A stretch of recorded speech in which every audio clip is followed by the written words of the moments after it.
Hello students, good morning. We are starting with a new chapter, that is molecular genetics.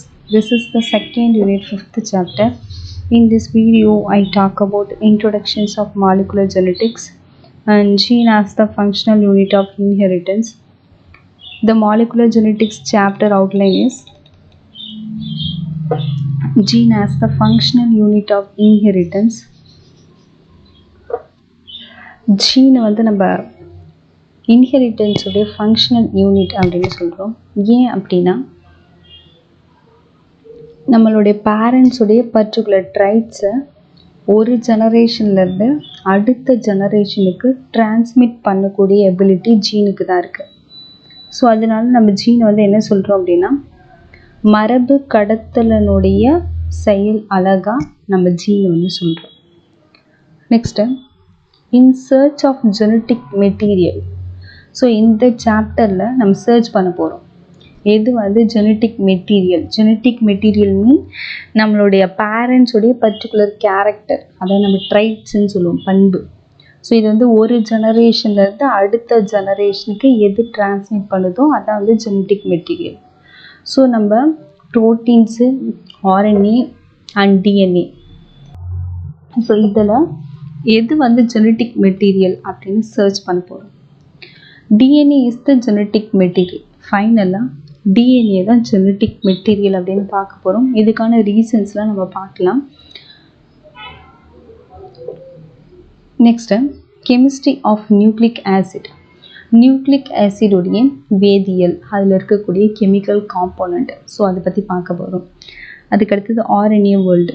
RNA உலகம் அப்படின்னா என்ன, so ஏன் நம்ம RNA வேர்ல்டுன்னு சொல்கிறோம், ஸோ அது யார் வந்து டிஸ்கவர் பண்ணாங்க அப்படின்ற டீட்டெயிலாக பார்க்க போகிறோம். Next properties of genetic material. Genetic மெட்டீரியலுடைய பண்புகள் என்ன அப்படின்றத நம்ம லேர்ன் பண்ண போகிறோம். Next packaging of DNA helix. So DNA ஹெலிக்ஸாக இருக்கிறதுக்கான ரீசன்ஸ், ஸோ அதை பற்றிலாம் பார்க்க போகிறோம். அதுக்கடுத்தது டிஎன்ஏ ரெப்ளிகேஷன்ஸ். டிஎன்ஏ ரெப்ளிகேஷன்ஸ்னால் என்ன அப்படின்றலாம் நம்ம இந்த சாப்டரில் பார்ப்போம். நார்மலாக ஒரு செல்ஸ் வந்து 2 செல்ஸாக டிவைட் ஆகணும் அப்படின்னா அதில் இருக்கக்கூடிய செல்லுலார் ஆர்கனல்ஸு, ஸோ அதில் இருக்கக்கூடிய கெமிக்கல் காம்போனன்ட், ஸோ இது எல்லாமே என்ன பண்ணி ஈக்குவலாக டிவைட் ஆகிட்டு 1 செல் வந்து 2 செல்ஸாக டிவைட் ஆகிட்டு 2 செல்ஸை வந்து ப்ரொடியூஸ் பண்ணும். ஸோ அது மாதிரி ஒரு டிஎன்ஏ அனதர் டிஎன்ஏவை ப்ரொடியூஸ் பண்ணுறதை நம்ம ரெப்ளிகேஷன்னு சொல்லுவோம். ஸோ டிஎன்ஏ ரெப்ளிகேஷன்ஸ் எப்படி நடக்குது, அதுக்கு என்னென்ன ப்ராசஸ்லாம் இன்வால்வ் ஆகுது, ஸோ அதை பற்றிலாம் நம்ம இந்த சாப்டரில் பார்க்க போகிறோம். நெக்ஸ்ட்டு டிரான்ஸ்கிரிப்ஷன்னா என்ன அப்படின்றத பற்றி பார்க்க போகிறோம். ஜெனட்டிக் கோட் அப்படின்னா மரபணு குறியீடுன்னு சொல்லலாம். ஸோ அந்த ஜெனட்டிக் கோடு ஸோ என்ன, அதோடைய ஃபங்க்ஷன்ஸு, ஸோ அதை பற்றிலாம் பார்க்க போகிறோம். அதுக்கடுத்து டிஆர்என்ஏ த அடாப்டர் மாலிகுல். டிஆர்என்ஏவில் இருக்கக்கூடிய இணைப்பு மூலக்கூறு அதான் அடாப்டர் மாலிகுல்னு சொல்கிறது. ஸோ டிஆர்என்ஏனா என்னது, அதோட ஸ்ட்ரக்சர் என்ன, ஸோ அது ஏன் நம்ம அடாப்டர் மாலிகுல்னு சொல்கிறோம், ஸோ இதெல்லாம் பார்க்க போகிறோம். அதுக்கடுத்து டிரான்ஸ்லேஷன், மொழிபெயர்ப்புன்னு சொல்லுவோம். ஸோ ஒரு ஃபங்க்ஷன்ஸ் நடக்கணும் அப்படின்னா டிரான்ஸ்லேஷன்ஸ் நடக்கும். ஸோ அதில் என்னென்னலாம் இன்வால்வ் ஆகுது, ஸோ அதோடைய ஃபங்க்ஷன்ஸ்லாம் பார்க்க போகிறோம். அதுக்கடுத்தது regulations of gene expression. Gene expression எப்படி வந்து ரெகுலேஷன்ஸ் பண்ணுது, அதாவது ஒரு மரபணு அதோடைய வெளிப்பாட்டை எப்படி நெறிப்படுத்துது அப்படின்னு பார்க்குறத நம்ம ஜீன் எக்ஸ்பிரஷன்னு சொல்கிறது. ஸோ அதை பற்றி நம்ம தெரிஞ்சுக்க போகிறோம். அதுக்கடுத்தது ஹியூமன் ஜீனோம் ப்ராஜெக்ட். ஸோ அப்படின்னா என்ன, அதுக்கடுத்து DNA finger printing technique. So இந்த டெக்னிக் வந்து எப்படி பண்ணுறாங்க, ஏன் பண்ணுறாங்க, ஸோ இதோடைய அப்ளிகேஷன்ஸ்லாம் நம்ம தெரிஞ்சுக்க போகிறோம். இந்த slide I talk about the learning objectives அப்படின்றத நம்ம கற்றலின் நோக்கங்கள் அப்படின்னு சொல்லலாம். மாலிகுலர் ஜெனட்டிக்ஸ் அப்படின்ற லெசனு நம்ம லேர்ன் பண்ணிக்கிறது மூலயமா நம்மளுக்கு என்னென்ன நாலேஜ்லாம் வரும், என்ன இந்த சாப்டர்லாம் நம்ம லேர்ன் பண்ணிக்க போகிறோம், ஸோ அப்படின்றதான் இதை பார்க்க போகிறோம். ஃபஸ்ட்டு ஐடென்டிஃபைஸ் டிஎன்ஏ ஆஸ் த ஜெனட்டிக் மெட்டீரியல். நிறையா மெட்டீரியல்ஸ் இருந்தாலும் டிஎன்ஏ தான் ஜெனட்டிக் மெட்டீரியல்ஸ் நம்ம எப்படி ஐடென்டிஃபை பண்ணுறது, ஸோ அதை நம்ம தெரிஞ்சுக்க போகிறோம். அதுக்கடுத்தது Understand the organizations of prokaryotes and eukaryotes genome. So இதில் நம்ம என்ன தெரிஞ்சுக்க போகிறோம் அப்படின்னா, ஒரு ஆர்கனைசேஷனில், அதாவது ஏதாவது ஒரு ஆர்கனைசத்தில் ஜெனட்டிக் மெட்டீரியல் வந்து ப்ரோக்ரியோட்ஸ் அண்ட் யூக்ரியோட்ஸ் இருக்கு இல்லையா, ஸோ அதோடைய டிஃப்ரென்ஸ் என்ன அப்படின்னு நம்ம தெரிஞ்சுக்க போகிறோம். அதுக்கு அடுத்தது learn to differentiate the nucleotide of RNA and DNA. So நம்ம என்ன தெரிஞ்சுக்க போகிறோம்னா இந்த சாப்டரில், அதுக்கு அடுத்தது நியூக்ளியோடைடு, டிஎன்ஏவிலையும் RNAலையும் நியூக்ளியோடைடு இருக்குது. ஸோ இது ரெண்டுத்துக்கும் என்ன டிஃப்ரெண்ட் அப்படின்னு நம்ம லேர்ன் பண்ணிக்க போகிறோம். அதுக்கு அடுத்தது understand gene expression, replication, transcription and translation. ஜீனுடைய எக்ஸ்பிரஷன்ஸ் எப்படி நடக்குது, ஸோ ரெப்ளிகேஷன்ஸ் நடக்கும்போது ஜீனுடைய எக்ஸ்பிரஷன் எப்படி இருக்கும், டிரான்ஸ்கிரிப்ஷன் நடக்கும்போது எப்படி இருக்கும், டிரான்ஸ்லேஷன்ஸ் நடக்கும்போது எப்படி இருக்கும் அப்படின்னு நம்ம அந்த ஜீன் எக்ஸ்பிரஷனை புரிஞ்சுக்க போகிறோம். அதுக்கு அடுத்தது learn about codons and the salient feature of the genetic code. So கோடான்ஸ்னால் என்ன, அதாவது நம்ம கோடான்ஸ்னால் என்ன சொல்லணும்னா மரபணு குறியீடுன்னு சொல்லலாம். ஸோ அதை பற்றியும் அதோடைய சிறப்பு பண்பை பற்றியும் நம்ம லேர்ன் பண்ணிக்க போகிறோம் இந்த சாப்டரில். அதுக்கு அடுத்தது understand the gene regulation through lac operon model. Lac operon மாடலை யூஸ் பண்ணி ஜீனோடைய ரெகுலேஷன்ஸ் எப்படி நடக்குது அப்படின்னு அண்டர்ஸ்டாண்ட் பண்ண போகிறோம். Next realise the importance of human genome project. Human genome ப்ராஜெக்டோடைய இம்பார்ட்டன் என்ன அப்படின்னு ரியலைஸ் பண்ண போகிறோம். அதுக்கு அடுத்தது illustrate the applications of DNA fingerprinting டெக்னிக்கை. டிஎன்ஏ ஃபிங்கர் பிரிண்டிங் டெக்னிக்கை எப்படி பண்ணுறது அப்படின்னு நம்மளே இல்லுஸ்ட்ரேட் பண்ணிக்க போகிறோம். ஸோ இது எல்லாம் மாலிகுலர் ஜெனட்டிக்ஸில் நம்ம லேர்ன் பண்ணிக்கக்கூடிய லேர்னிங் அப்ஜெக்டிவ்ஸ். இதெல்லாம் ஒரு ஜெனரேஷன்லேருந்து நெக்ஸ்ட் ஜெனரேஷனுக்கு சில ட்ரைட்ஸை எப்படி அப்பியர் ஆகுது இல்லைனா எப்படி டிஸப்பியர் ஆகுது, இதுக்கான ஒரு மேஜிக்கை நமக்கு ஆன்சர் பண்ணது யார் அப்படின்னா மெண்டலுடைய எக்ஸ்பிரிமெண்ட்டு தான் இதுக்கு நமக்கு ஆன்சர் பண்ணுது. ஸோ நிறையா எக்ஸ்பிரிமெண்ட் நம்ம பார்த்துருப்போம். ஸோ இதில் மெண்டலோடைய எக்ஸ்பிரிமெண்ட்டு பேரண்ட்டோடைய இன்ஃபர்மேஷன்ஸ் எப்படி வந்து ஆஃப்ஸ்ப்ரிங்குக்கு டிரான்ஸ்மிட் ஆகுது அப்படின்னு மெண்டல் வந்து அவருடைய எக்ஸ்பிரிமெண்ட்டில் நம்மளுக்கு எக்ஸ்பிளைன் பண்ணியிருக்காரு. ஸோ இந்த இன்ஃபர்மேஷன்ஸ் எல்லாமே எங்கே டிரான்ஸ்மிட் ஆகிருக்கு அப்படின்னா நம்மளுடைய குரோமோசோம்ஸில் தான் லொக்கேட் ஆகிருக்கு. இது யார் சொல்கிறாங்க அப்படின்னா மெண்டல் அவருடைய எக்ஸ்பிரிமெண்ட்டில் சொல்கிறாரு. ஸோ இந்த இன்ஃபர்மேஷன்ஸ் எல்லாமே குரோமோசோம்ஸில் தான் லொக்கேட் ஆகிருக்கு அப்படின்றத மனிதன் வந்து தன்னுடைய அறிவால் கண்டுபிடிச்ச ஒரு விஷயம்.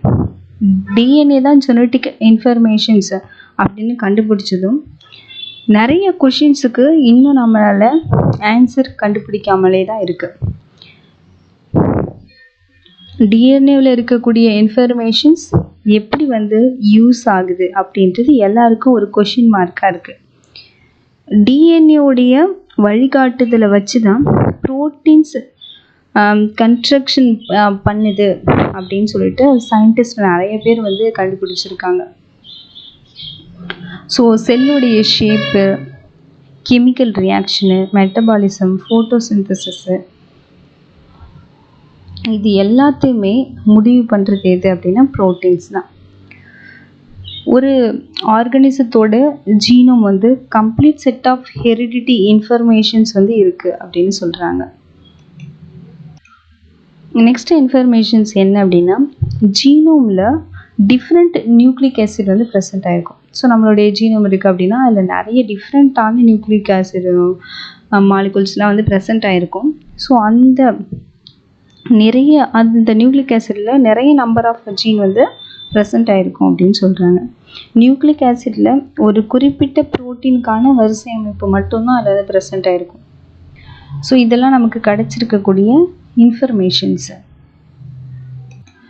ஸோ இது மட்டும் இல்லாமல் இந்த சாப்டரில் நம்ம நிறையா டிஸ்கஸ் பண்ண போகிறோம். என்ன அப்படின்னா ஸ்ட்ரக்சர் ஆஃப் டிஎன்ஏவுடைய ஸ்ட்ரக்சர் என்னது, its replications, the process making the RNA from DNA, the genetic code determine the sequence of amino acid and protein synthesis and regulations of the gene expression and essential of the human genome sequencing. So இதெல்லாம் இந்த சாப்டரில் நம்ம discuss பண்ண போகிறோம். In this slide I talk about gene as the functional unit of inheritance. மரபு கடத்தலுடைய செயல் அழகா மரபில் தான் இருக்குது அப்படின்னு கூடியது தான் நம்ம இந்த ஸ்லைடில் பார்க்க போகிறோம். Gene is a basic physical and functional unit of heredity. So gene தான் வந்து basic physical and functional unit of heredity அப்படின்னு சொல்கிறோம். The concept of gene was first explained by Kircher Mendel in 1860s. So இந்த கான்செப்டை ஜீனுடைய கான்செப்டை first யார் explain பண்ணாங்க அப்படின்னா கிரிகர் மெண்டல் தான் நம்மளுக்கு 1860 எக்ஸ்பிளைன் பண்ணியிருக்காரு. He never use the term gene. இவர் வந்து ஜீன் அப்படின்னு கூடிய ஒரு டேர்மை வந்து இவர் யூஸ் பண்ணலை. He called it factor. So அதுக்கு பதிலாக அது வந்து என்னவா எக்ஸ்பிளைன் பண்ணியிருப்பார் அப்படின்னா ஒரு ஃபேக்டர்னு சொல்லி அதை எக்ஸ்பிளைன் பண்ணியிருப்பார். In 1909 the Danish biologist Wilhelm Johannsen coin the term gene. So first gene அப்படின்ற ஒரு டேர்ம் யார் வந்து காயின் பண்ணியிருக்காங்க அப்படின்னா Danish biologist. So Wilhelm Johannsen இவங்க ரெண்டு பேரும் 1909 ஜீன் அப்படின்ற ஒரு டேர்மை வந்து யூஸ் பண்ணுறாங்க.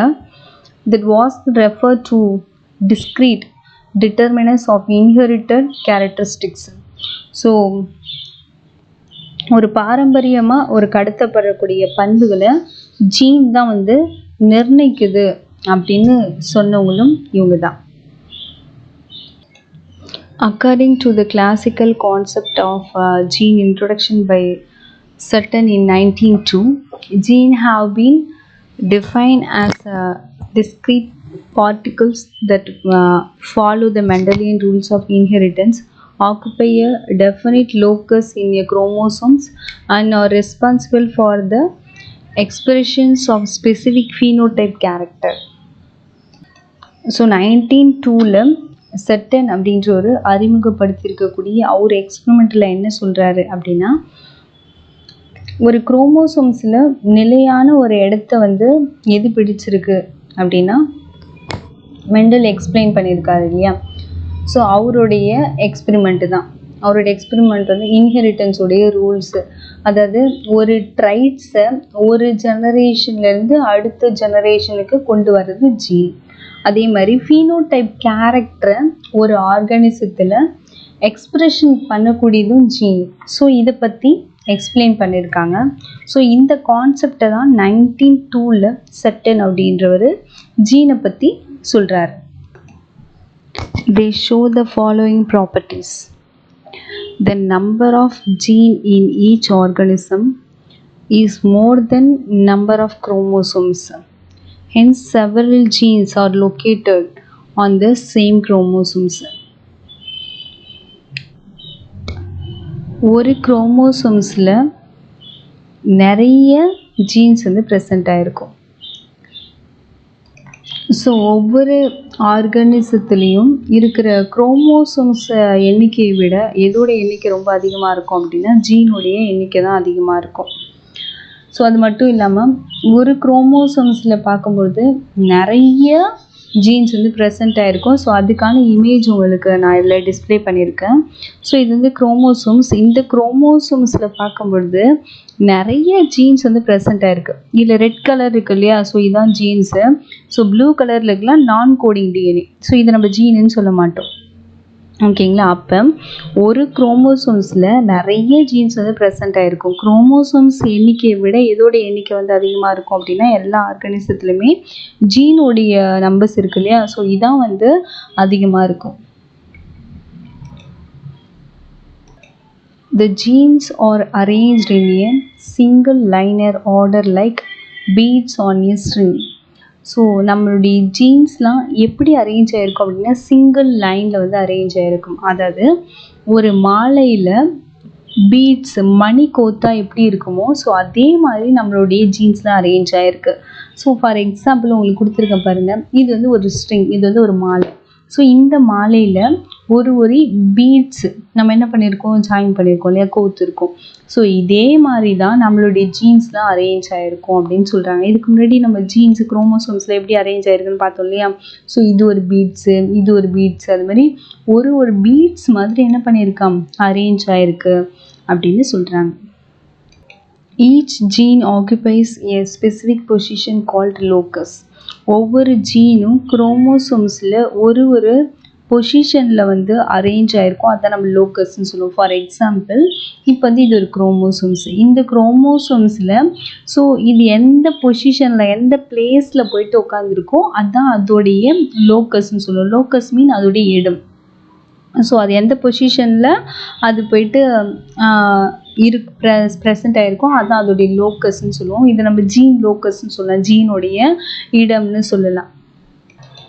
ஸோ இந்த ஜீன்ஸு அதாவது அந்த அல்லீல்ஸு அதுக்கான இடத்துல போயிட்டு ப்ரெசென்ட் ஆகலை, இல்லை வேறு லோக்கஸில் போயிட்டு ப்ரெசென்ட் ஆகிருக்கு அப்படின்னா அதை நம்ம ஜெனட்டிக் டிசீஸ்ன்னு சொல்லுவோம். ஸோ அது எல்லா ஜீன்ஸுமே அதுக்குன்னு ஸ்பெசிஃபிக்கான ஒரு லோக்கஸ் இருக்கும், ஒரு இடம் இருக்கும், அந்த இடத்துல தான் அது வந்து இருக்கணும். சப்போஸ் அது இடம் மாறி போயிட்டு வேறு ஒரு இடத்துல இருந்தது அப்படின்னா அது நம்ம டிசீஸ்ன்னு சொல்லலாம், மியூட்டேஷன்னு கூட நம்ம சொல்லுவோம். ஸோ இது வந்து ஃபீனோடைப் கேரக்டரை சேஞ்ச் பண்ணக்கூடியதாக இருக்கும்.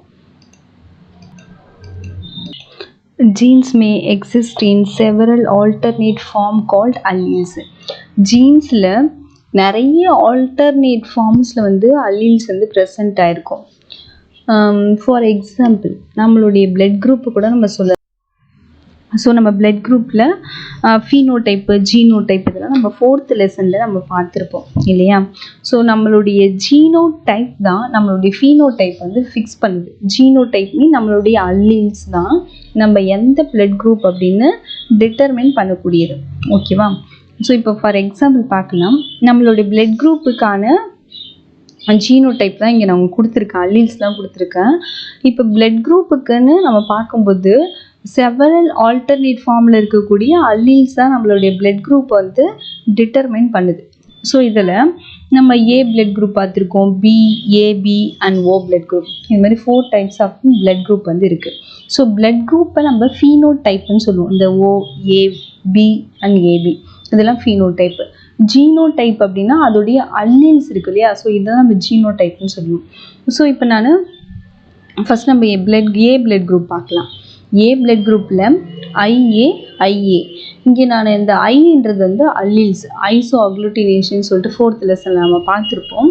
ஸோ இதில் வந்து ஏ அப்படின்னு கூடிய ஜீன்ஸ் வந்து ப்ரெசென்ட் ஆகிருக்கு. ஸோ நம்மளுடைய அல்லீல்ஸில் ரெண்டுத்துலேயுமே ஏன்னு கூடிய ஆன்டிஜென்ஸ் வந்து இருக்கலாம். அப்படி இல்லைனா எதனா ஒரு அல்லீல்ஸில் மட்டும் ஏ ஆன்டிஜன் இருக்கும், இன்னொரு அல்லீல்ஸில் ஆன்டிஜனே இல்லாமல் இருக்கலாம். ஸோ ஏ ஆன்டிஜன் இருந்துச்சுனாலே நம்ம எந்த பிளட் குரூப்பாக இருப்போம் அப்படின்னா ஏ பிளட் குரூப்பாக தான் இருப்போம். ஸோ அதே மாதிரி நம்மளுடைய அல்லீல்ஸில் பி ஆன்டிஜன் இருந்துச்சுன்னா நம்ம பி பிளட் குரூப்பாக இருப்போம். ஸோ அது 2 அல்லீல்ஸ்லையுமே ஏ ஆன்டிஜன் இருந்துச்சுன்னா நம்ம ஏ பிளட் குரூப், அப்படின்னா ஒரு அல்லீல்ஸில் ஏ ஆன்டிஜன் இருந்தாலும் நம்மளோட ஏ பிளட் குரூப் தான். ஸோ இது மாதிரி எந்த ஆன்டிஜன் நம்ம அல்லீல்ஸில் வந்து ப்ரெசென்ட் ஆகிருக்கோ அதை பொறுத்த வரைக்கும் நம்ம வந்து அந்த பிளட் குரூப்பாக இருப்போம். அதுமாரி ஃபார் எக்ஸாம்பிள் இப்போ என்கிட்ட 2 அல்லீல்ஸ் இருக்குது. 2 அல்லீல்ஸில் ஒரு அல்லீல்ஸில் ஏ ஆன்டிஜனும் இன்னொரு அல்லீல்ஸில் பி ஆன்டிஜனும் ப்ரெசென்ட் ஆகிருக்கு. ஸோ இது மாதிரி இருக்கும்போது நான் எந்த பிளட் குரூப்பாக இருப்பேன் அப்படின்னா ஏபி பிளட் குரூப்பாக இருப்பேன். ஓகேங்களா. அதே மாதிரி சப்போஸ் என்னுடைய அல்லீல்ஸில் எந்த ஆன்டிஜனுமே இல்லை. ஃபார் எக்ஸாம்பிள் இங்கே பாருங்கள், 2மே நான் ரெசிசிவ் ஐ போட்டிருக்கேன். என்ன ரீசன்ஸ் அப்படின்னா இதில் எந்த ஆன்டிஜனுமே எனக்கு இல்லை, ஆப்சண்ட்டு, அதனால நான் ஓன்னு மென்ஷன் பண்ணியிருக்கேன். ஆன்டிஜன் வந்து ஆப்சண்ட்டாக இருக்கிறதுனால எந்த ஆன்டிஜனுமே என்னுடைய அல்லீல்ஸில் இல்லை, அதனால நான் ஓ பிளட் குரூப். ஓகேங்களா. சப்போஸ் என்கிட்ட ஆன்டிஜன் இருந்துச்சுன்னா நான் வந்து என்கிட்ட ஏ ஆன்டிஜன் இருந்ததுன்னா நான் ஏ பிளட் குரூப்பாக இருப்பேன். பி ஆன்டிஜன் இருந்துச்சுன்னா நான் பி பிளட் குரூப்பாக இருப்பேன். ஸோ 2 ஆன்டிஜனும் என்கிட்ட இருந்துச்சுன்னா, அதாவது ஏ ஆன்டிஜனும் இருக்குது பி ஆன்டிஜனும் இருக்குது அப்படின்னா நான் ஏபி பிளட் குரூப். ஸோ அப்போது நம்மளுடைய ஜீன்ஸில் பார்க்கும்போது செவரல் அல்லீல்ஸ் ஆல்டர்னேஷன்ஸ் இருக்கலாம். ஒரே மாதிரி அல்லீல்ஸ் தான் இருக்கணும்னு இல்லை. இப்போ நம்மள்ட்ட என்னென்ன அல்லீல்ஸ் இருக்குது அப்படின்னா ஏ பி அண்ட் ஏபி அண்ட் ஆப்சண்ட்டாக இருக்கக்கூடியது. ஸோ இது மாதிரி நிறைய ஆல்டர்னேஷன் ஃபார்ம்ஸில் வந்து நமக்கு அல்லீல்ஸ் இருக்கும். இந்த அல்லீல்ஸ் தான் நம்ம ஜீனோடைப்னு சொல்கிறோம். ஸோ இதுதான் ஃபீனோடைப்ஸை ஃபிக்ஸ் பண்ணக்கூடியது. Genes may undergo sudden change in position and composition called mutations. Gene வந்து அதோடைய பொசிஷனை அது சேஞ்ச் பண்ணிடுச்சு அப்படின்னா அது நம்ம மியூட்டேஷன்னு சொல்லுவோம். ஃபார் எக்ஸாம்பிள், இங்கே நான் ஒரிஜினல் சீக்வன்ஸ் இருக்கக்கூடிய ஒரு ஜீன்ஸ் வந்து கொடுத்துருக்கேன். ஓகேங்களா? அதுக்கு அடுத்தது இங்கே மியூட்டேஷன் ஆன ஜீன்ஸ் கொடுத்துருக்கேன். ஸோ ஒரிஜினல் ஜீன்ஸை பாருங்கள், இதோடைய ஜெனட்டிக் கோடு எப்படி இருக்குன்னா, ஃபஸ்ட்டு தைமின் இருக்குது, அடினைன் இருக்குது, சைட்டோசின் இருக்குது, thymine, guanine, cytosine, adenine, guanine, thymine இருக்குது. ஸோ இது எல்லாமே வந்து ஒரிஜினல் சப்ஸ்டன்ஸ் சீக்வன்சஸ்ன்னு சொல்லலாம்.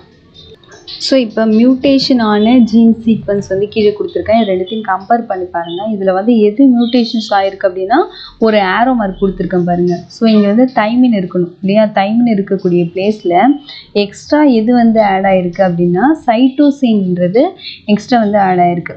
ஸோ இதை நம்ம என்ன சொல்கிறோம் அப்படின்னா மியூட்டேஷன் சொல்லுவோம். மியூட்டேஷன்ஸ்னால் எக்ஸ்ட்ரா வந்து ஆட் ஆகலாம், அப்படி இல்லை ரிமூவ் ஆகலாம். இங்கே இருக்கக்கூடிய பிளேஸ்லேருந்து ஒன்று வந்து ரிமூவ் ஆகலாம். ஸோ இது வந்து நம்ம எக்ஸ்ட்ரா வந்து ஒன்று உள்ளே ஜாயின் பண்ணாலோ இல்லை ரிமூவ் ஆனாலோ அது நம்ம மியூட்டேஷன்ஸ்னு சொல்லலாம். அது மட்டும் இல்லை, இடம் மாறி ஃபிக்ஸ் ஆகிருந்துச்சுனாலும் அதையும் நம்ம மியூட்டேஷன் சொல்லலாம். ஃபார் எக்ஸாம்பிள், இங்கே அடினைன் இருக்குது இல்லையா? இந்த அடினைன் வந்து இந்த இடத்துல இல்லாமல் ஸோ இதோடைய பிளேஸ் வந்து இது மாற்றிக்கிச்சு.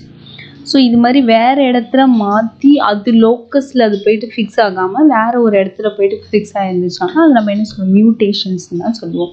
ஸோ இந்த மியூட்டேஷன்ஸ் வந்து நம்மளுடைய ஃபீனோடைப் கேரக்டரில் கண்டிப்பாக சேஞ்சஸ் கொடுக்கும். ஜீன் லெவலில் சேஞ்சஸ் இருக்கும். ஃபீனோடைப் இதுலேயும் மார்ஃபாலஜி லெவல்லையும் வந்து ஒரு சில நமக்கு சேஞ்சஸ் இருக்கலாம். ஸோ இது வந்து மியூட்டேஷன்ஸ் நடந்துச்சுன்னா அது நமக்கு ஃபேவராகவும் இருக்கலாம், அன்ஃபேவரபுளாகவும் இருக்கலாம். ஸோ நம்மளுக்கு ஃபேவராக இருக்கிற பட்சத்தில் நமக்கு ப்ராப்ளம் இல்லை. நமக்கு ஃபேவராக இல்லை அப்படின்னா நமக்கு எதனா டிசீஸ் காஸ் ஆகிறதுக்கு பாசிபிள் இருக்குது. ஸோ இதை க்யூர் பண்ணுறது ஜீன் தெரப்பி. ஸோ இது மாதிரியான ட்ரீட்மெண்ட் மூலிமா தான் நம்ம இதை க்யூர் பண்ண முடியும். Genes are capable of the self duplications producing their own copies. So jeans வந்து செல்ஃபாக டூப்ளிகேஷன் பண்ணக்கூடிய கேப்பபிள் அதுக்கிட்ட இருக்கிறதுனால அதோடைய ஓன் காப்பீஸை அதுவே வந்து டூப்ளிகேஷன்ஸ் மறுபடியும் ஒன்று வந்து ப்ரொடியூஸ் பண்ணிக்கும். ஃபார் எக்ஸாம்பிள், உங்களுக்கு ஒரு இமேஜ் இன்சர்ட் பண்ணியிருக்கேன். ஸோ இது வந்து ஒரிஜினல் குரோமோசோம்ஸ். இந்த ஒரிஜினல் குரோமோசோம்ஸில் ஸோ ஒரே ஒரு பார்ட் மட்டும் பார்க்கும்போது மறுபடியும் அது என்ன பண்ணியிருக்கும்? ஒரு டூப்ளிகேஷன்ஸ் ஒன்று வந்து ப்ரொடியூஸ் பண்ணியிருக்கும். ஸோ இது ரெண்டுத்துக்கும் டிஃப்ரென்ஸ் பாருங்கள். ஸோ இந்த ப்ளூ கலர் இருக்கு இல்லையா? மறுபடியும் இன்னொன்று வந்து எக்ஸ்ட்ரா செல்ஃப் டூப்ளிகேஷன்ஸ் ஆகிருக்கும். ஒரிஜினல் மாதிரியே ஒரு டூப்ளிகேட் ஒன்று வந்து அது வந்து காப்பி பண்ணியிருக்கோம். ஸோ இது வந்து நம்ம மியூட்டன்ட் குரோமோசோம்ஸ்ன்னு சொல்லுவோம். மியூட்டேட் ஆகிருக்கிறது திடீர் மாற்றுறதுனால நடந்துச்சுன்னு சொல்லலாம். In this slide, I talk about in search of genetic material. அதாவது மரபணு பொருட்களுக்கான ஒரு சர்ச்சிங்னு சொல்லலாம். As early as 1848, Wilhelm Hofmeister, a German botanist, had observed that cell nuclei organize themselves into small rod-like bodies during mitosis called chromosomes. So mitosis divisions நடக்கிறப்போ ஒரு செல்ஸில் இருக்கக்கூடிய nucleic இருக்கு இல்லையா? அது தானாகவே ஒரு ராட் லைக் பாடிஸ் வந்து ப்ரொடியூஸ் பண்ணுது. அதான் வந்து குரோமோசோம்ஸ் அப்படின்னு 1948 Wilhelm Hofmeister and German botanist. So இவங்க தான் வந்து நமக்கு இதை எக்ஸ்பிளைன் பண்ணியிருக்காங்க. ஸோ அதுக்கான இமேஜ் உங்களுக்கு இன்சர்ட் பண்ணியிருக்கேன். ஸோ மைட்டாட்டிக் டிவிஷன்ஸ் வந்து செல்ஸில் நடக்குது. அப்போ அதில் இருக்கக்கூடிய நியூக்ளியஸ் இருக்கு இல்லையா? அந்த நியூக்ளியஸ் வந்து தானாகவே என்ன பண்ணுது அப்படின்னா ஒரு ஸ்மால் ராட் லைக் பாடிஸை வந்து ப்ரொடியூஸ் பண்ணுது. ஸோ இந்த ராட் லைக் பாடிஸ் இருக்கு இல்லையா? இதுதான் வந்து குரோமோசோம்ஸ் அப்படின்னு சொல்கிறாங்க. இந்த குரோமோசோம்ஸ் வந்து இப்போ இது வந்து பேரண்ட் செல்ஸ்ன்னு சொல்லலாம். இந்த ஒரு செல்ஸ் வந்து 2 செல்ஸாக வந்து என்ன பண்ண போகுதுன்னா டிவைட் ஆக போகுது. அதாவது டாட்டர் செல்ஸை வந்து ப்ரொடியூஸ் பண்ண போகுது. 2 டாட்டர் செல்ஸ் ப்ரொடியூஸ் பண்ணணும் அப்படின்னா இங்கே வந்து டிஎன்ஏ ரெப்ளிகேஷன்ஸ் நடக்கணும். டிஎன்ஏ ரெப்ளிகேஷன்ஸ் மீன் என்னென்னா ஒரு டிஎன்ஏ வந்து 2 டிஎன்ஏ வந்து ப்ரொடியூஸ் பண்ணணும். ஸோ என்ன பண்ணுதுன்னா இந்த இந்த ஒரு காப்பீஸ் ஆஃப் டிஎன்ஏ வந்து 2 காப்பீஸ் ஆஃப் டிஎன்ஏ ப்ரொடியூஸ் பண்ணுது. ஸோ இதை நம்ம எஸ்பேஸ்ன்னு சொல்லுவோம். ஸோ இதில் என்ன பண்ணுதுன்னா அடுத்தது இது ப்ரொடியூஸ் பண்ணக்கூடிய டாட்டர் ப்ரொடியூஸ் பண்ணுது இல்லையா, ஸோ ஈக்குவலாக இதை பிரித்து அதுங்களுக்கு கொடுக்கணும். ஸோ அதனால் ரெப்ளிகேஷன்ஸ் நடக்குது. டிஎன்ஏ ரெப்ளிகேஷன்ஸில் ஒரு இதே மாதிரியான இன்னொரு டிஎன்ஏ வந்து ப்ரொடியூஸ் பண்ணி ஈக்குவலாக டிவிஷன்ஸ் நடக்குது. ஸோ 2 டாட்டர் செல்ஸை ப்ரொடியூஸ் பண்ணுது. ஸோ இப்போ வந்து இது வந்து ஒரு ராட் லைக் பாடிஸ் வந்து ப்ரொடியூஸ் பண்ணுது இல்லையா, ஸோ இதான் வந்து குரோமோசோம்ஸ் அப்படின்னு 1948 வில்ஹம் அண்ட் ஹாஃப்மெய்ஸ்டர் வந்து நம்மளுக்கு எக்ஸ்பிளைன் பண்ணியிருக்காங்க. In 1969, Friedrich Miescher and Swiss physician isolated a substance from the cell's nuclei and called it as nuclein. So Swiss அப்படின்ற ஒரு நாட்டை சார்ந்த ஒரு டாக்டர் தான் யார் அப்படின்னா ஃப்ரெட்ரிக் மெய்ஷர் அப்படின்றவர். இவர் வந்து 1869 நியூக்ளிக் இருக்கு இல்லையா, ஸோ இது வந்து தனியாக செல்லேருந்து ஐசோலேட் பண்ணி அதுக்கு வந்து நியூக்ளின் அப்படின்ற ஒரு பேரை வந்து வைக்கிறாரு. It was renamed as nucleic acid by Altman in 1889 as it's known as DNA. So இதில் வந்து ஆல்ட்மேன் வராரு எப்போ அப்படின்னா 1889. ஸோ அவர் கண்டுபிடிச்ச அந்த நியூக்ளின் இருக்கு இல்லையா, அதாவது மெய்ஷர் கண்டுபிடிச்ச நியூக்ளினை இவர் வந்து அதுக்கு ரீநேம் வைக்கிறாரு. என்ன அப்படின்னா நியூக்ளிக் ஆசிட் அப்படின்ற நேம் வைக்கிறாங்க. ஸோ இதுதான் நம்ம இப்போ டிஎன்ஏ அப்படின்னு சொல்லிட்டு இருக்கிறது. ஸோ இது வந்து அவங்களுடைய செல்ஸு, அதாவது ஃப்ரெட்ரிக் மெய்ஷர் இருக்காங்க இல்லையா, ஸோ அவங்க ஐசோலேட் பண்ணக்கூடிய செல்ஸ் இது. ஸோ இதில் இருக்கக்கூடிய செல்லில் இருக்கக்கூடிய நியூக்ளியஸ் இங்கே டார்க்காக கொடுத்துருக்காங்க இல்லையா, ஸோ இது வந்து நியூக்ளியஸ். அந்த நியூக்ளியஸ்லேருந்து தான் பிரித்து எடுத்து நியூக்ளின் அப்படின்ற ஒரு நேம் வைக்கிறாரு. ஸோ அதுக்கப்புறம் தான் வந்து யார் ஆல்ட்மேன் வந்துட்டு ஸோ அதுக்கு நியூக்ளிக் ஆசிட் அப்படின்ற நேம் வைக்கிறாங்க. ஸோ இப்போதைக்கு அந்த நியூக்ளிக் ஆசிடை நம்ம டிஎன்ஏன்னு சொல்லிகிட்ருக்கோம். 1920 தான் நமக்கு வந்து நம்மளுடைய குரோமோசோம்ஸ் எதனால் மேடப்பாயிருக்கு அப்படின்றது கிளியர் ஆச்சு. நம்மளுடைய குரோமோசோம்ஸ் வந்து எதால் மேடப்பாயிருக்கு அப்படின்னா ப்ரோட்டீன்ஸ் அண்ட் டிஎன்ஏவால் மேடப்பானது தான் வந்து chromosomes. Many experiments were carried out to study the actual carriers of genetic information. Griffith experiment proved that DNA is the genetic material. Genetic material எது அப்படின்னு செக் பண்ணுறதுக்கு நம்ம நிறைய எக்ஸ்பெரிமெண்ட்டு செஞ்சு பார்த்தாலும் கிரிஃப்த்தோட எக்ஸ்பெரிமெண்ட் மட்டும்தான் டிஎன்ஏ தான் ஒரு ஜெனட்டிக் மெட்டீரியல் அப்படின்னு சொல்லிட்டு ப்ரூவ் பண்ணிச்சு. Bacterial transformation experiment provided that first proof that DNA is the genetic material. பாக்டீரியாவுடைய டிரான்ஸ்ஃபர்மேஷன் வச்சு தான் நம்ம ஜெனட்டிக் மெட்டீரியல் டிஎன்ஏ தான் அப்படின்னு சொல்லிட்டு ப்ரூவ் பண்ணோம். However, he could not understand the cause of bacterial transformations and biochemical nature of genetic material was not defined from his experiment. So, bacteria உடைய செல் membrane இருக்கு இல்லையா, ஸோ இதோடைய அதில் டிஃப்ரென்ஸ் இருக்கலாம் பார்க்கலாம். அதாவது பாக்டீரியாவுடைய ஆர்ஜின் எப்படி உருவாச்சு, ஸோ அதில் எப்படி வந்து ஜெனட்டிக் மெட்டீரியல் வந்து டிரான்ஸ்ஃபர்மேஷன் ஆச்சு அப்படின்றதுக்கெலாம் ஒரு எவிடன்ஸ் வந்து என்னென்னு பார்த்தோன்னா வந்து நம்மளுடைய டிஎன்ஏ சொல்லலாம். டிஎன்ஏ மூலயமா தான் இன்ஃபர்மேஷன் வந்து பாக்டீரியாவுக்கு வந்து டிரான்ஸ்மிட் ஆகுது அப்படின்னு சொல்லிட்டு. ஸோ இவர் வந்து பாக்டீரியா மூலயமா டிஎன்ஏ தான் ஒரு ஜெனட்டிக் மெட்டீரியல் அப்படின்னு எக்ஸ்பிளைன் பண்ணியிருந்தாலும் ஸோ அதில் இருக்கக்கூடிய கெமிக்கல் நேச்சர் பற்றி அவரால் எக்ஸ்பிளைன் பண்ண முடியல. Later Oswald Avery and Colin MacLeod and Maclean McCarty in 1944 repeated the Griffith experiment in an in vitro system in order to identify the nature of the transforming substance responsible for converting a non-virulent strain into the virulent strain. So இதுக்கப்புறம் வந்து அதாவது கிரிஃப்த்தோடைய எக்ஸ்பெரிமெண்ட்டை யார் வந்து explain பண்ணுறாங்க இன்னும் அப்படின்னா Oswald every அப்படின்றவங்களும் காலின் MacLeod அப்படின்றவங்களும் மேக்லின் மெக்கார்டி இவங்க 3 பேரும் 1944 கிரிஃப்த்தோடைய எக்ஸ்பெரிமெண்ட்டை மறுபடியும் ரிப்பீட்டட் பண்ணுறாங்க. ஸோ இவங்க எந்த டெக்னிக் யூஸ் பண்ணுறாங்க அப்படின்னா இன்விட்ரோ சிஸ்டம். இன்விட்ரோ அப்படின்னா பாடியை விட்டு வெளியில் நம்ம கல்ச்சர் பண்ணுறது, வளர்க்குறது, டெஸ்ட் பண்ணுறது, இது மாதிரி சொல்லலாம். ஸோ பாடியை விட்டு வெளியில் கல்ச்சர் பண்ணி இந்த எக்ஸ்பெரிமெண்ட் செய்கிறாங்க. நேச்சுரலாக இவங்க வந்து என்ன பண்ணுறாங்க அப்படின்னா நான் வைரலண்ட்டாக இருக்கக்கூடிய ஒரு ஸ்ட்ரெயின் மீன் வந்து ஏன்னா ஒரு பாக்டீரியா எடுத்துக்கலாம். ஸோ நான் வைரலண்ட் அப்படின்னா வந்து வீரியத்தன்மை வந்து ரொம்ப குறைவாக இருக்கக்கூடிய ஒரு பாக்டீரியா எடுத்துக்கிறாங்க. நெக்ஸ்ட்டு வைரலண்ட் ஸ்ட்ரெயின் எடுத்துக்கிறாங்க, ரொம்ப வீரியத்தன்மை அதிகமாக இருக்கக்கூடிய பாக்டீரியா எடுத்துக்கிறாங்க. ஸோ இவங்க என்ன பண்ணுறாங்கன்னா கிரிஃப்த் எக்ஸ்பெரிமெண்ட்டை நான் வைலண்ட் ஸ்ட்ரெயினை வைரலண்ட் ஸ்ட்ரெயினை கன்வெர்ட் பண்ணுறாங்க. வீரியம் குறைந்த ஒரு பாக்டீரியாவை வீரியம் அதிகமாக உள்ள ஒரு பாக்டீரியாவாக வந்து மாற்ற போகிறாங்க. ஸோ இந்த டெஸ்ட் மூலிமா ஜெனட்டிக் இன்ஃபர்மேஷன்ஸ் எது அப்படின்னு செக் பண்ணுறாங்க.